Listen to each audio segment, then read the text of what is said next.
Welcome to México, Tétrico. I'm your host, Victor Ortega, bringing you an insightful new look into some of Mexico's most well-known crime cases. In this episode, I'll be talking about a case from my home city of Matamoros, that being the case of the Narcosatanicos.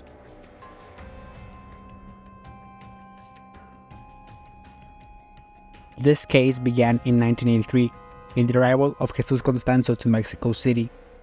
Constanzo was a practitioner of the religion known as Palo Mayombe, an offshoot of Santeria that involved ritualistic sacrifices to, quote, gain favors from supernatural sources. He gained success in the criminal underworld by performing rituals for notable crime lords, leading to him joining and subsequently leading several drug cartels. He started by sacrificing animals, but moved on to human sacrifices to eliminate and intimidate his competition.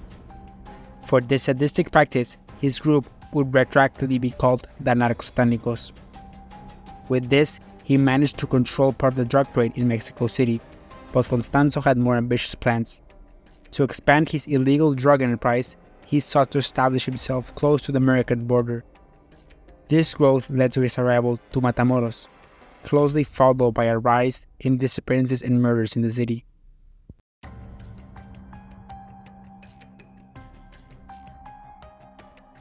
Constanzo's group remained under the public eye for several years until March 13, 1989, when they kidnapped UT Austin med student Mark Kilroy.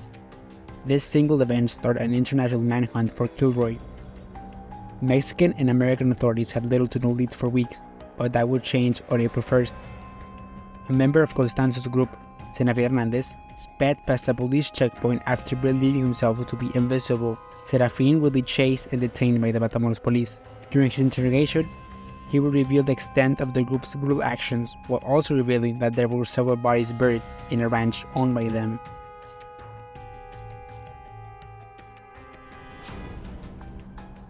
Arriving at the ranch named Santa Elena, police would discover drugs and ritualistic paraphernalia, and dig up over 25 bodies that feature signs of mutilation, including that of Mark Kilroy.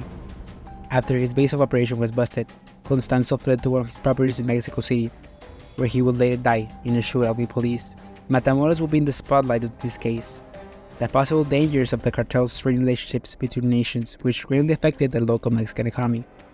Police were also put on fire as the media highlighted that they turned a blind eye to the Narcosatanicos activities for years.